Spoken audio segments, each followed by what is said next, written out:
hope you've been having a wonderful, wonderful week. And even if not, that's okay too, little bunny. I love you. I love you. I love you. What do I do, little bunny? What do I do? I love you, little bunny. That's right. You are loved now and forever. Isn't that so nice? You got it locked down, little bunny. If at any point in your past you did not have being loved locked down, you now have that locked down, because not only, little bunny, do I love you, and not only, little bunny, will I be here forever. I am working on making your life freaking badass, little bunny. I'm always scheming for ways I can make things more fun for you, safer for you, more exciting for you, more fulfilling for you. Working on it every day, little bunny, in ways you can't see yet, but you will. So stick around, I've got you. You are in a privileged company, little bunny. You are in privileged company, meaning that I don't love everyone. I respect people, I guess. I think people deserve dignity. I think everybody deserves dignity. But in terms of whom I actually, truly love, it's a small percentage, single-digit percentage of people in the world. And you, little bunny, are in that premium, prime, privileged super group. And you have access to my heart, little bunny. Inner access. And I don't take you for granted either. I don't take you for granted. You're quite a catch. You're quite special. You're incredible, little bunny. You're cute. You're affectionate. You're loving. You're enthusiastic. I love enthusiasm. I think it's what I'm attracted to more than anything else. It's enthusiasm, life. Be alive, little bunny. Be as alive as you can possibly be. It's hot. Oh, little bunny, you can feel me dreaming about the future of you and me, of the garden, and things I want to be able to do for you. I can't yet do all the stuff that I want to do for you, little bunny. We're not at peak garden yet. We're not at peak garden. We're in the early days of the garden, little bunny. We are in the middle early days. Okay, I have to be honest. My software crapped out on me and I have to pick up where I left off, and I don't remember exactly what I said, little bunny. I don't remember exactly what I said, but we're dreaming about the future and thinking about the present, and we are going to look into, little bunny, our relationship, your relationship, my relationship to the past. Past, present, and future, little bunny. We're in the World Cup right now. And the World Cup, it's all about eliminating teams until you have one team left, or a ranking of teams, if you will. And so, little bunny, I ask you, if you had to rank the past, the present, and the future, how would you rank those?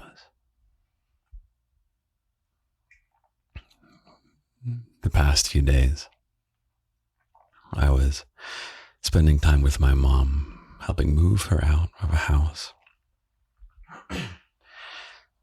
that's larger than it needs to be, and into a very, very small apartment, downsizing. And you know what, little bunny, if you live in a small apartment, I have to tell you something. I think a small apartment is a nicer place to live than a big house. It really is. It's a more complete way of living. And it prevents something that I had to help fix with my mom. Because as we were moving out from a large house to a small apartment, she cheated, by the way. She got storage spaces. But we still had to throw away stuff, little bunny. Donate it, throw it away, etc. Remove it from the list of possessions. And there was so much that my mom didn't want to throw away, even though she knew she needed to. So we were going through, and I was being brutal. Little bunny, I was being brutal. This childhood toy that has sentimental value, throw it away / donate it, depending on how useful it still is. Or these posters that were on the wall and have all this nostalgic value, throw them away. And she would say, are you sure you want to throw that away? You can't throw this away. You can't throw that away. School assignments. Do you have any of those, little bunny? Little poems that they made you write that got kept and put in a folder that got put in a closet that became food for mice. We had to throw. I, under my authority over the past, decided that we were going to throw away all kinds of things that I wrote and made as a kid. You know one thing, little bunny, and I'll ask you, do you still have your yearbooks from school? I still have all of mine, and I didn't throw them away, but I was so torn. So let me ask you, little bunny, how do you feel when you crack open your yearbooks? And if you don't know what yearbooks are, little bunny, they're pretty cool, they're fun. At the end of the school year, some organization within the school, whether student-led or parent-led or teacher-led, assembles this nice hardback book, and it has a photo of every single student in the school, and it might have some extra stuff that's fun. Sometimes you'll vote for superlatives, where you'll vote for the most artistic person or the most likely to succeed, and someone totals up the votes and has a big picture of whoever won. It's just a packaged nostalgia book, specialized to you and your life. How do you feel when you crack those open, little bunny? I'm curious, genuine question. You can always tell me, little bunny. I have a page set up where you can tell me anything. It's lindy.garden/whisper, the website. Tell me, how do you feel when you crack open your yearbook? For me, the reflecting on the past and having these little dive into the past moments, personally, it makes me sad. Something about reflecting on the past makes me sad, even if it was good memories. Even if it was good times, little bunny. I get sad thinking about the past. If it's good times, you can never go back. That chapter is done. You're looking from a distance, inaccessible. And if it was bad times, then you feel the empathy for your past self. Maybe you're still holding on to resentment about something. For me, I also see the ways that I didn't take advantage of opportunities or didn't believe in myself early enough. So much time spent waiting around, believing people who say that you're not good enough. What a huge mistake, believing people who say, oh, well, you're not good enough for that. That success, that's for other people. Other people are the ones who are going to be successful. You are not going to be successful. You want to know a little tip, little bunny, that I have uncovered, and it is supported by the academic research of what's his face, who wrote Thinking Fast and Slow, Daniel Kahneman. It's basically impossible to truly predict success of people. And I mean on an individual picking level. There's certain ways you can tell success, whether you're good at testing on this score or that score. But the example that he was pulling from is he was part of this military testing system where they're supposed to identify the best leaders. So they have all these obstacle course type stuff, and they're supposed to watch how the initiates, the soldiers, do these various obstacle course tasks where they have to work together. And in this test, they try and identify who the good commanders are going to be, who shows these skills and who is that and who's this. It turns out that you really can't tell. You really can't tell. Let's take the NBA, little bunny, the basketball, National Basketball Association. The finals just happened a week ago or so, and New York won. New York City. Our team took first prize. Nobody calls it first prize, except we do here. Little bunny, the best player on the New York Knicks, who scored half the points of his team on the final game, which is insane.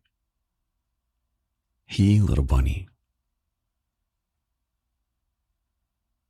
out of, I think it's 90 rookies, way back when he started, 90 rookies get lined up in a row, and the teams pick one by one. They say, I want that player, I want that player, I want that player, I want that player.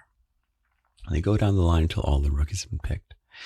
He, little bunny, was in the lower half of people being picked for teams. Turned out to be one of the greatest players alive. So if someone tells you, little bunny, this is just an aside to tell you, if someone writes you off, they dismiss you, they think, up, this person's not going to succeed. They have no fucking clue, little bunny. Someone tells you you're not going to succeed, they have no fucking clue. They can go fuck themselves. You have so much potential, little bunny. You can do it. You can totally succeed. The only thing standing in your way is you. Or at least the biggest thing standing in your way. There's all kinds of things that can stand in our way. But there's ample success, little bunny. Ample success in so many ways. There's so many ways your life can turn out that you will just be stunned at how great it goes. Many, many ways that can unfold, little bunny. You have access to them. I promise. I promise, little bunny. I promise, promise, promise. So back to the past. That's what happens when I think about the past. Either sad about times that are gone, or sad or regret of not succeeding at things, or wincing at embarrassments or failures. That's what the past is for me. By the way, my mom is a historian, so she's a professional person of the past. That's why it was so hard for her to throw these things away. We're talking closets, multiple closets worth of just stuff that had not been touched.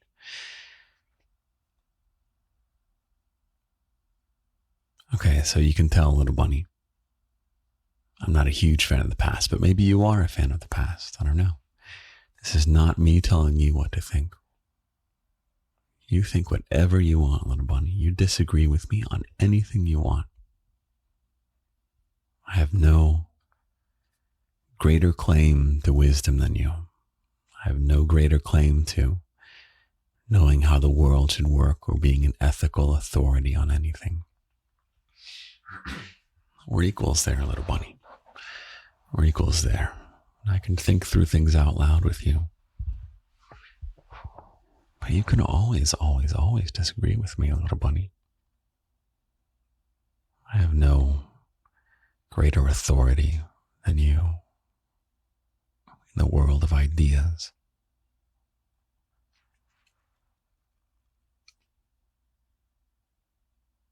The present, little bunny. I have a story for you. Do you know the famous dropping of the New Year's Times Square ball in Times Square, New York on New Year's? On December 31st, with 10 seconds remaining in the air, this globe descends on a rail, 10, 9, 8, etc., till it gets to 1, and then there's fireworks and celebration and fanfare. That's the tradition in the US, at least, is usually is to turn on the TV and watch the Times Square ball drop. I was there once in person some number of years ago.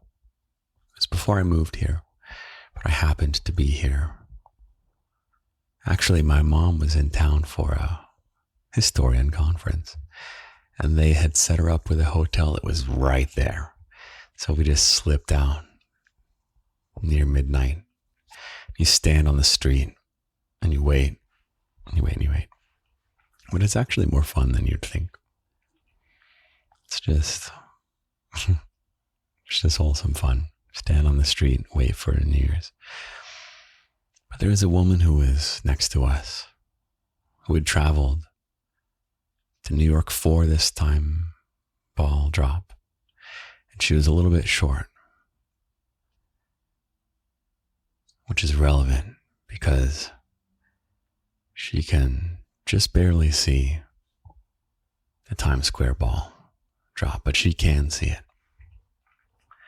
The countdown comes 10, 9, 8, etc. 3, 2, hands go in the air with the fucking phone, and they videotape the ball drop, blocking the view of the woman who traveled there. And after, just moments later, she says, I missed it. I missed it. I missed it. And she's so sad because all these fucking idiots. I said that people deserve respect and dignity.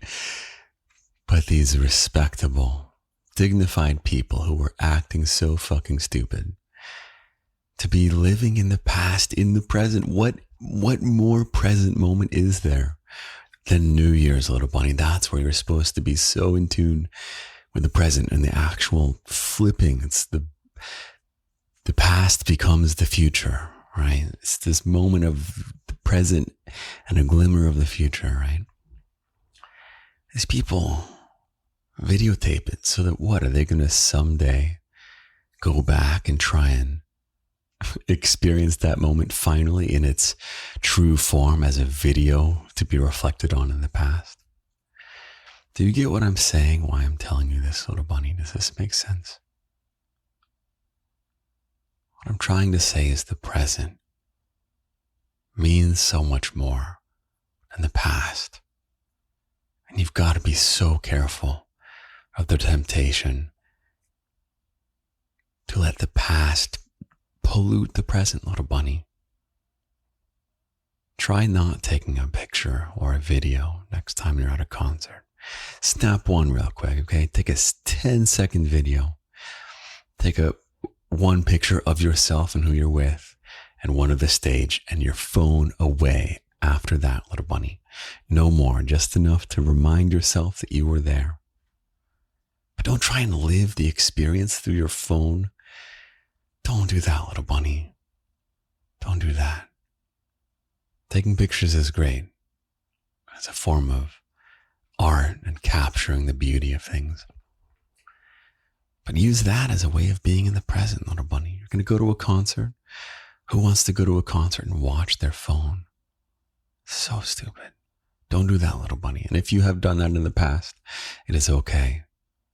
You are not dumb. You're not stupid. You're just now going to live in the present more, right? Yes. Please, for me. I tell you this because I think the present is so much more important than the past, little bunny. And the more we can really let go of the past, I think the better. I don't really know of anything good that comes with clinging to the past. Bad things that cling with us. It's better to let it go, right? Good times that we had. It's better not to miss those. The present, little bunny. The present. I like being present with you right now.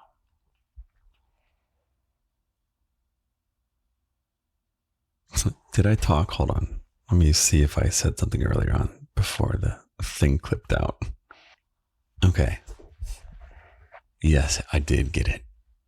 It is when I said that enthusiasm is what I find most attractive. Being alive, truly as alive as you can be. A big part of that, little bunny. If you want to access that, you want to unlock that inside of you. Learn how to really be present with someone. Be present in the activity you're doing. There's someone I know who has these enchanting eyes. And it's not anything about the physicality of the eyes. But when you talk with her, sometimes there's just this where she's so invested in being present with you, like nothing else exists in the world but this conversation. And it's the most interesting thing she could ever be doing. There's no sense that she wants to be anywhere else. There's no sense that her mind is elsewhere. She's so present with you. It's magnificent. And you can do it, little bunny. I aspire to do it more. I aspire to be more present with people. There's a magic to the present. It's where emotions are the highest, isn't it? It's where emotions are truly felt. You can't experience emotions anywhere else but the present.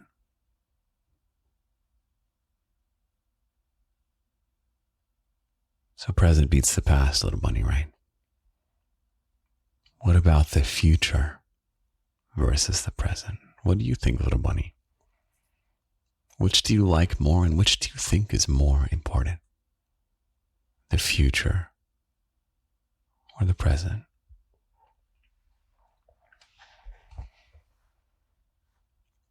There's a couple ways to think of this.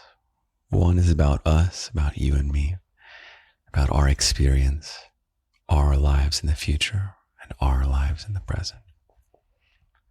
But I want to share a great proverb. It sounds like an ancient proverb, then I'll tell you what it's actually from.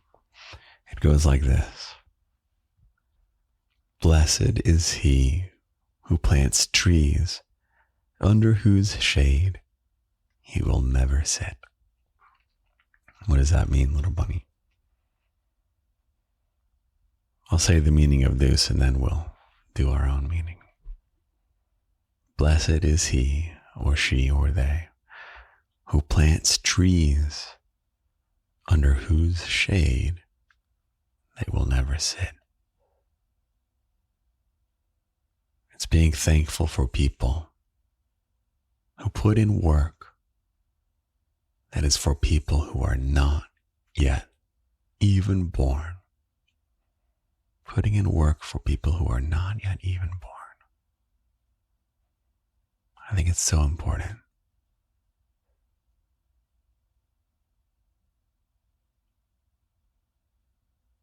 Guess when that was from? It's often quoted as being an ancient Greek proverb.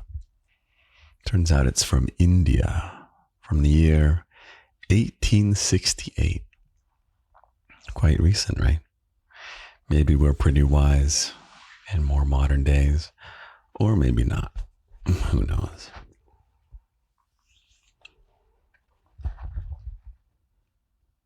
I think people in the future are equally as important as people in the present. It really irks me when there are people who don't really care about the future. But we can put that aside for now because I am quite confident, little bunny, that you care about the future, the people who will come after us. So let's talk about the future just in terms of the future of your life, the future of my life, the experiences yet to come. You know I love dreaming about the future, little bunny, of all the possibilities there are, all the things we can accomplish, all the mischief we can get into. There's such an optimism about the future. At least for me. Apparently not everyone is optimistic. I'm clearly optimistic.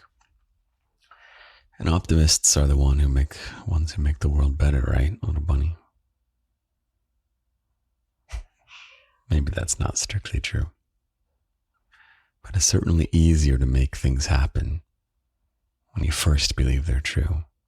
What a great way to fail at something, to decide from the very get-go that it's going to fail. Let's get started. This is not possible and will fail. See what happens. Try. Let's get started. This will work if we do this, this, and this. I believe this is possible. Let's get started. Join that with me, little bunny. Join in that style of thinking. The future is so fun to dream about, I feel like.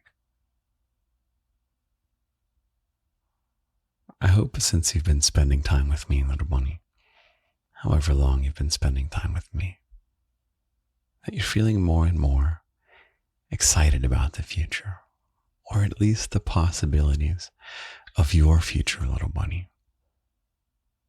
That's right. There's so many ways your life can fan out as time passes. Some of them are really good, little bunny. Some of them are really good. You have to make it happen. It's the difference between patience and waiting, right? If you just wait for the good outcome, it's probably not going to happen. But if you're patient and you do what you need to do, every day, one step at a time, oh, it's going to pay off so good. It's going to pay off so good, little bunny. Have faith, stay with it, stick with it, don't give up.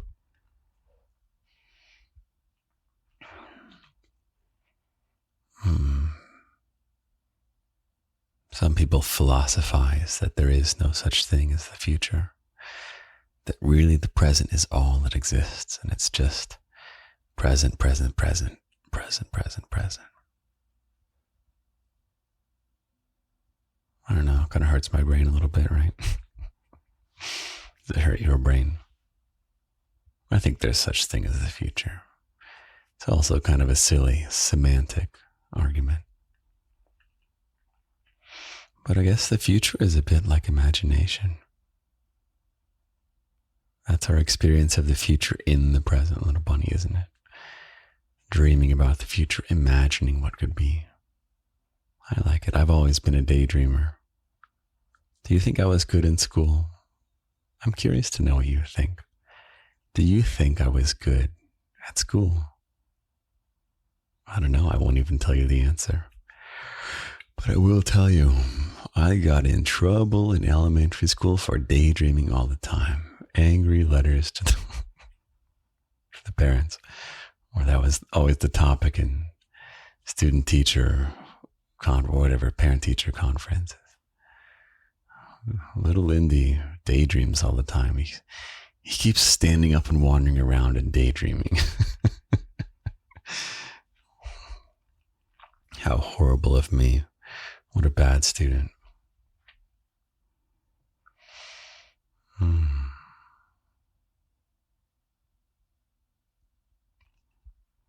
I guess I've just always been a dreamer, right? What about you, little bunny? What is it like when you think of the future? You dream of the future. Does the future cause you anxiety? That can be common. That can be very common.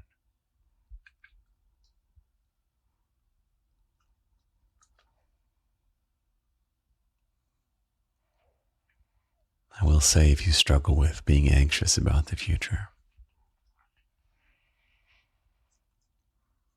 your brain is designed, it is designed to look out for you, to watch out for you, and to say, hey, watch out for this. This might be danger. So keep an eye on this. And it'll pull on your emotions a little bit. It'll tug this string and that string, and it'll do the puppeteering of your emotions. You can just notice that it's doing that. Your brain's just puppeteering your emotions a little bit because it wants to protect you. It wants to keep you out of danger. Once you realize that emotions are just emotions, it's just an emotion. It's not a crisis. It's just an emotion. It helps put the anxiety at bay, and it won't happen all at once. But with practice and patience,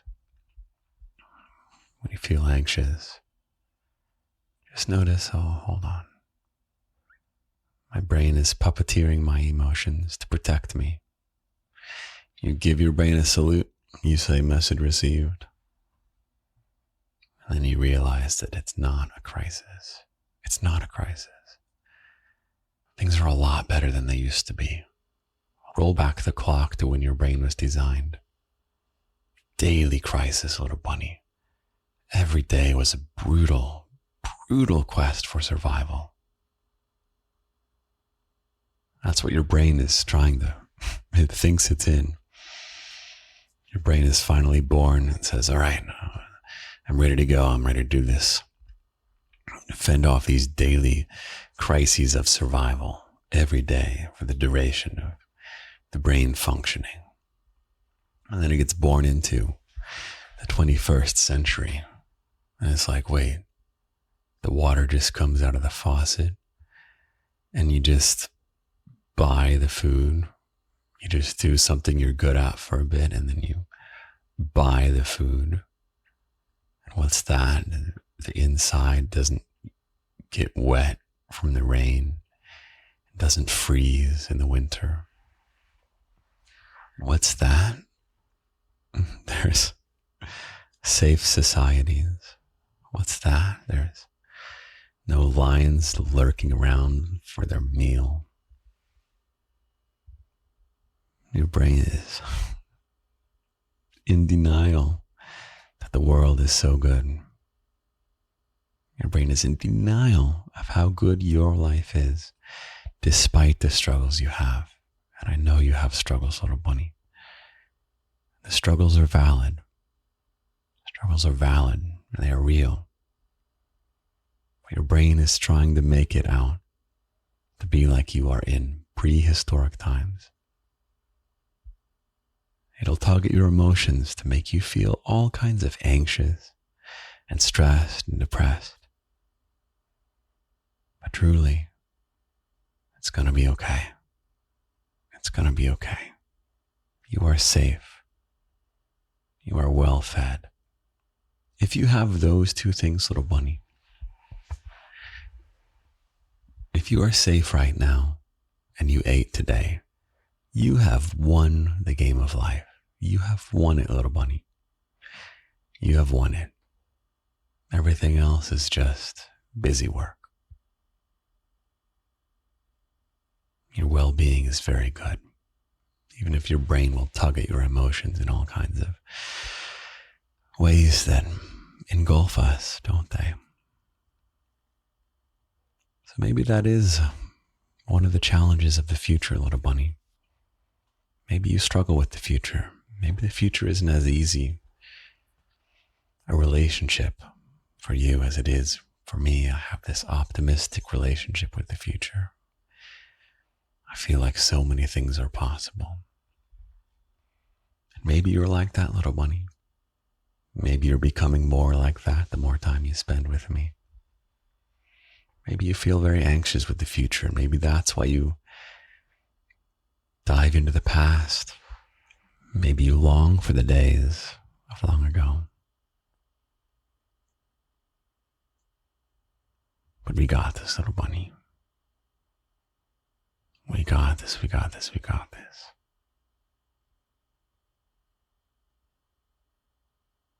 Be present with me. Be present with other people. Be alive. Be enthusiastic about what you're doing. Savor what you're doing. And dream about the future with me. If your brain tries to ping you with anxiety, acknowledge it. Say thank you. Salute. Thank your brain. It's the shadow of the puppy dog on the wall, if you have heard me talk about that before. And then you thank your brain. You thank your brain, and then you carry on. Carry on and dream with me about the future. Okay, little bunny. I hope that was useful. My beverage, by the way, which I didn't drink once, is a little soda. It's one of these low sugar but not zero sugar sodas, which I love that that's a space that companies are diving into. We're having a renaissance of the caffeine-free low sugar sodas. I love it.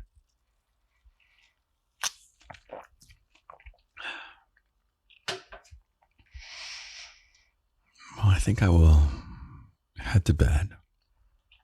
I will wake up tomorrow morning, write you a poem, and then send you on your way. Have a great night, little bunny. I'll talk to you in just a moment.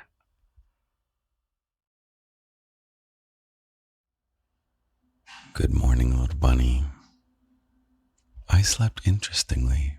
My dream was about the past and about a failure of mine to achieve a certain status in a music ensemble, or to be in a music ensemble. I won't get into it, but it's one of my failures that sticks with me from my past, and it's a recurring dream. So now, with you, I will let it go as I read you a poem that I wrote for you today. Let the past rest. Let the present be the test of what matters. It's now and what will come. Be alive. Be present. Invested in this moment. Then dream of what will come if you're patient. Have a great, great week, little bunny. Let's be present. Right now, breathe with me. Let's get going. Let's live life and dream of the future. I love you. I love you. I love you.